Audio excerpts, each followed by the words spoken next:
Firmware Tech Classes.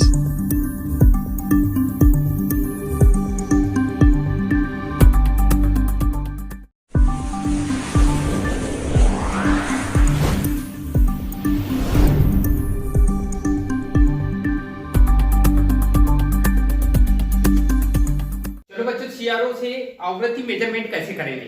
ठीक है, इसका जो मेन टॉपिक है सीआरओ का, जो इसमें मेन टॉपिक है कि सीआरओ से आवृत्ति यानी फ्रीक्वेंसी कैसे मेजरमेंट। आवृत्ति क्या होती है, मैंने आपको पहले भी बता चुका हूं कि आवृत्ति मतलब होता है कि प्रति सेकंड चक्रों की संख्या। मतलब ये कि एक सेकंड में कोई भी राशि एक सेकंड में कितने साइकिल कंप्लीट कर रही है, कितने चक्र कंप्लीट कर रही है, वही क्या होता है, आवृत्ति होती है। तो एक सेकंड में कितने चक्र होगा। तो यदि आपको एक चक्र के बारे में पता होगा, ठीक है, तो आप जितने भी चक्र के बारे में पता कर सकते हो। तो मेन है हमको एक चक्र, एक साइकिल के, एक पूर्ण चक्र के बारे में पता होना चाहिए।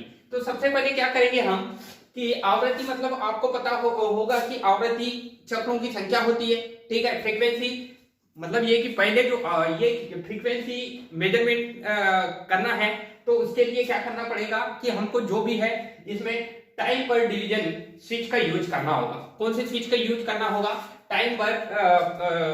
टाइम डिवीजन स्विच का यूज करना होगा। अब ये टाइम बेस्ड कंट्रोल एक प्रकार का टाइम बेस्ड कंट्रोल है। ठीक है, तो इसमें कंट्रोलिंग कैसे करते हैं मैंने आपको बता दिया था कि ये जो है वाई प्लेट में कंट्रोलिंग होगी इसकी। ठीक है, इसकी जो कंट्रोलिंग होगी वो कौन से प्लेट में होगी, तो सीआरटी के जो है वाई प्लेट से कनेक्ट होता है ये। ठीक है, मतलब ये कि अपने सिग्नल वाई प्लेट को देता है। ठीक है, तो ये मतलब ये कि एक जनरेटर होता है। ठीक है, मतलब ये कि शॉर्टपुट जनरेटर से सिग्नल जो मिलते हैं, ठीक है, और वो ही सिग्नल को कौन कंट्रोल करता है, तो टाइम डिवीजन स्विच कंट्रोल करता है। ठीक है, सीआरटी के जो सीआरओ में जो एक जनरेटर होता है शॉर्टपुट जनरेटर बोलते हैं। ठीक है, और वो शॉर्टपुट जनरेटर क्या होता है, मतलब ये कि जो भी तरंग पैदा करेगा, आरागति तरंग पैदा करता है, टाइम के अकॉर्डिंग तरंग पैदा करेगा, उसी तरंगों को कंट्रोल करने के लिए टाइम पर ये 12 स्थिति वाला रोटरी स्विच होता है। कितनी स्थिति वाला होता है, ये 12 स्थिति। इसमें माइक्रो सेकेंड, मिली सेकेंड और सेकेंड में इसके कुछ मतलब टाइम पीरियड होता है। ठीक है, एक होता है माइक्रो सेकेंड, ठीक है, एक क्या होगा मिली सेकेंड और एक होगा सेकेंड। आप जिसमें भी सेट कर सकते हो, यानी कुल मिला के चार पोजीशन होती है। माइक्रो सेकेंड की 4 पोजीशन होगी, ठीक है, मिली सेकेंड की 4 पोजीशन होगी और ये सेकेंड की 4 पोजीशन होगी। तो कुल मिला के ये क्या होगा, 12 स्थिति वाला रोटरी स्विच बन जाएगा। ठीक है, कौन सा स्विच बन जाएगा, ये 12 पोजीशन वाला रोटरी स्विच बन जाएगा। तो सबसे पहले क्या करेंगे हम कि यदि हम सीआरओ से आवृत्ति मेजरमेंट करना है, क्या मेजरमेंट करना है, फ्रीक्वेंसी मेजरमेंट करना है, तो हम क्या करेंगे कि जो सीआरओ में एक एक्सटर्नल टर्मिनल होता है। ठीक है, एक्सटर्नल टर्मिनल होता है। इस टर्मिनल में, ठीक है, जो भी मतलब ये कि शॉर्टपुट जनरेटर एक जनरेटर होगा। ठीक है, शॉर्टपुट जनरेटर के जो वायर है वो इस एक्सटर्नल स्विच में कनेक्ट कर देंगे। ठीक है, और उसका जो आंतरिक जो स्विच होता है, स्विच जनरेटर है, उसको स्टार्ट कर देंगे। वो जैसी आंतरिक स्विच जनरेटर है, वो एक स्विच होता है, उसको जैसी स्विच को ऑन कर देते हैं तो वो क्या मतलब ये कि शॉर्टपुट तरंग को जनरेट करने लगता है। अब वो जैसी शॉर्टपुट जनरेट करेगा तो उसका वो जो तरंग को कंट्रोल कौन करेगा, तो टाइम पर डिवीजन स्विच।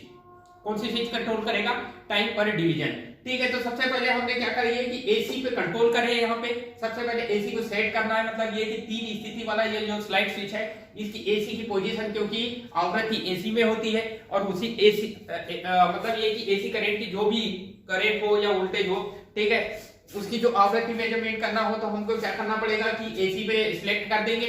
ठीक है, दूसरी टाइम पर डिवीजन सेट करेंगे।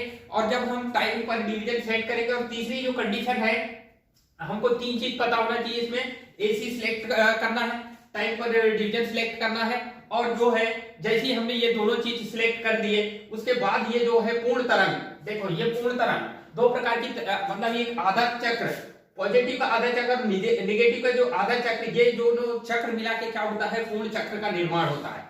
ठीक है, तो ये हाफ साइकिल मतलब रहता है कि 0 से ये कितने डिग्री, 180 डिग्री, और 180 डिग्री से 360 डिग्री, ये कुल मिला के क्या होगा, 0 से 360 डिग्री के बीच जो कोण बनता है उसे क्या बोलते हैं हम, पूर्ण चक्र कहा जाता है। आधा चक्र कितने, 0 से 180, मतलब ये कि ये यहाँ पे कितना है डिग्री है, तो ये है 180 डिग्री है। कितना डिग्री है ये? 180 डिग्री है। और ये वाला जो पॉजिटिव मान है ये यहाँ से ये 90 डिग्री कहलाता है, ये नीचे जो है 270 डिग्री कहलाता है। मतलब 270 डिग्री यहाँ पे होगा, 90 डिग्री यहाँ पे होगा, 180 होगा, और यहाँ पे कितना होगा 270, और यहाँ जाके ये पूर्ण तरंग हो जाएगी 360 डिग्री की।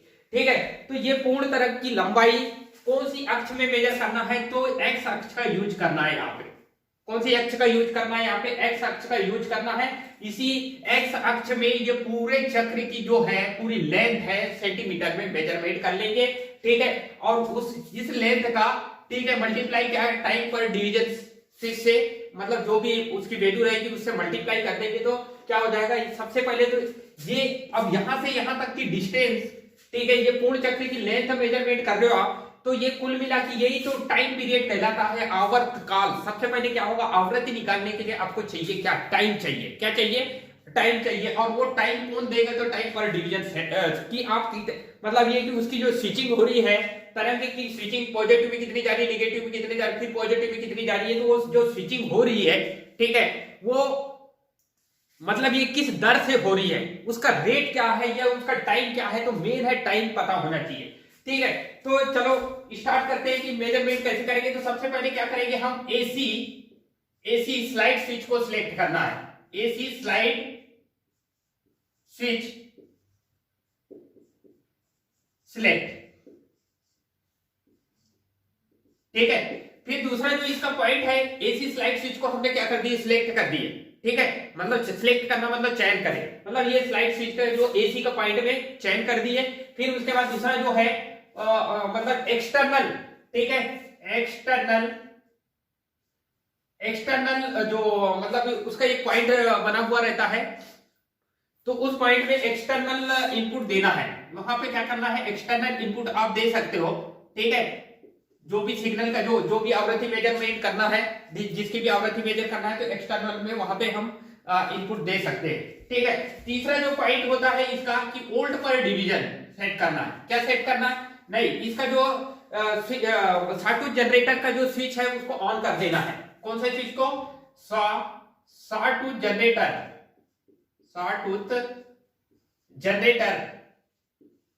का जो सिलेक्ट करेंगे हम।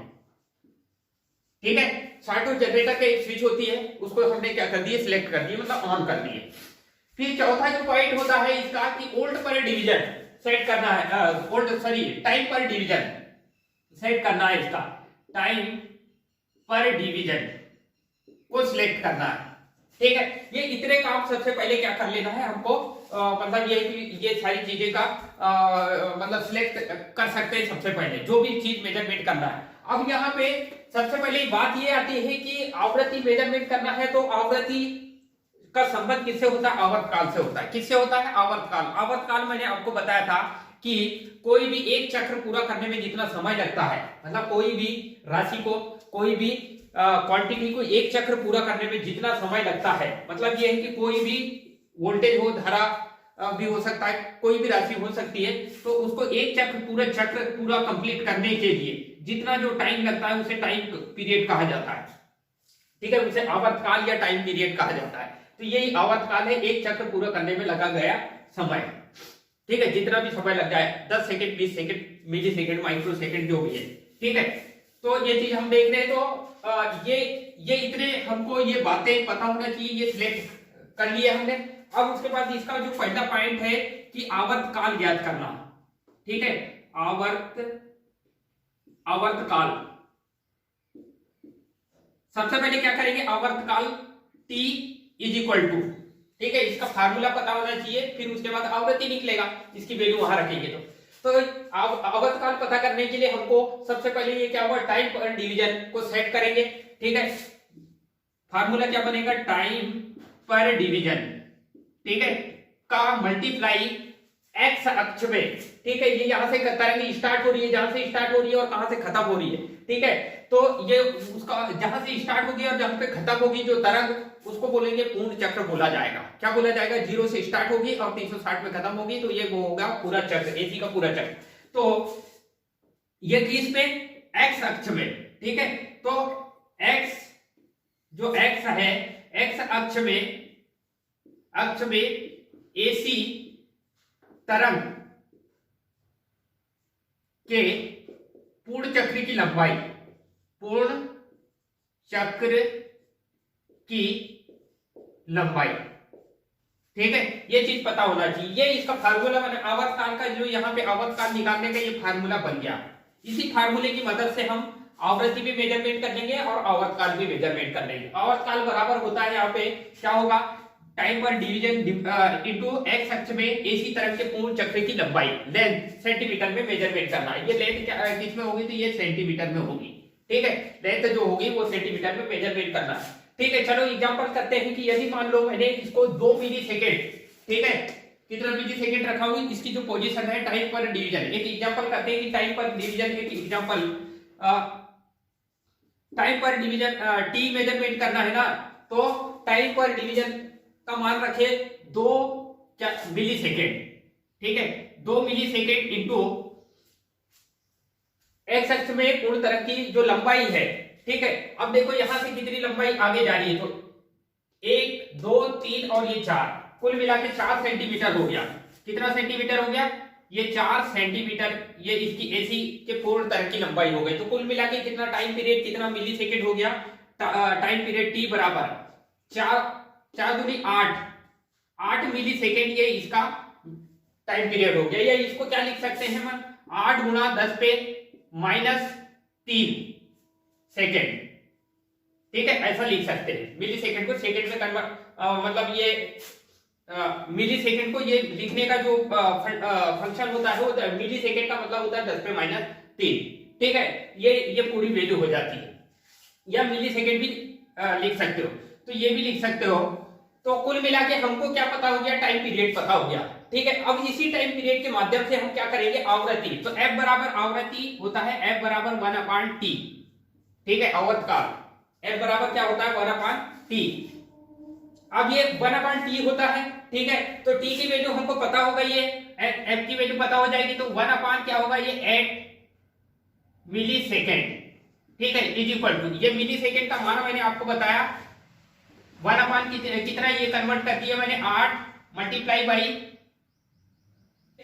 अब ये 10 पे -3, मतलब समझ जाओ आपकी, ये 10 पे -3 ऊपर चले जाएगा ये, ठीक है, इसको ऊपर लेके चलेंगे तो ये 1000 हो जाएगा ऊपर जाके, डिवाइडेड बाई कितना हो जाएगा 8, ठीक है। अब यहाँ पे इसको डिवाइड कर देंगे तो कितना हो जाएगा, ये कटेगा कितना, 8 कम 8 बच गया 2, 8 दूनी 16, बच गया कितना 4, 8 पंचे 40, मतलब 125 हर्ट्ज, ठीक है। आवृत्ति की जो मापने की इकाई है वो क्या होगी, 125 हर्ट्ज, ठीक है। तो ये आवृत्ति 125 हर्ट्ज मेजरमेंट हो गए। तो इस टाइप से हम फ्रीक्वेंसी को मेजरमेंट कर सकते हैं। यदि आप टाइम पीरियड जो होता है, ये टाइम पर डिवीजन का मान अगर 2 मिली सेकेंड करोगे, ठीक है, तो आवृत्ति 125 हर्ट्ज में आ जाएगी, या 125 साइकिल पर सेकंड, मतलब एक चक्र में 125 साइकिल पूरे हो रहे हैं, ठीक है। एक सेकंड में कितने चक्र पूरे होते हैं, 125 चक्र पूरा कर रही है ये तरंग। कौन सी तरंग, तो ये एसी की जो तरंग है, एक सेकंड में कितने चक्र पूरा कर रही है, वो 125, ठीक है।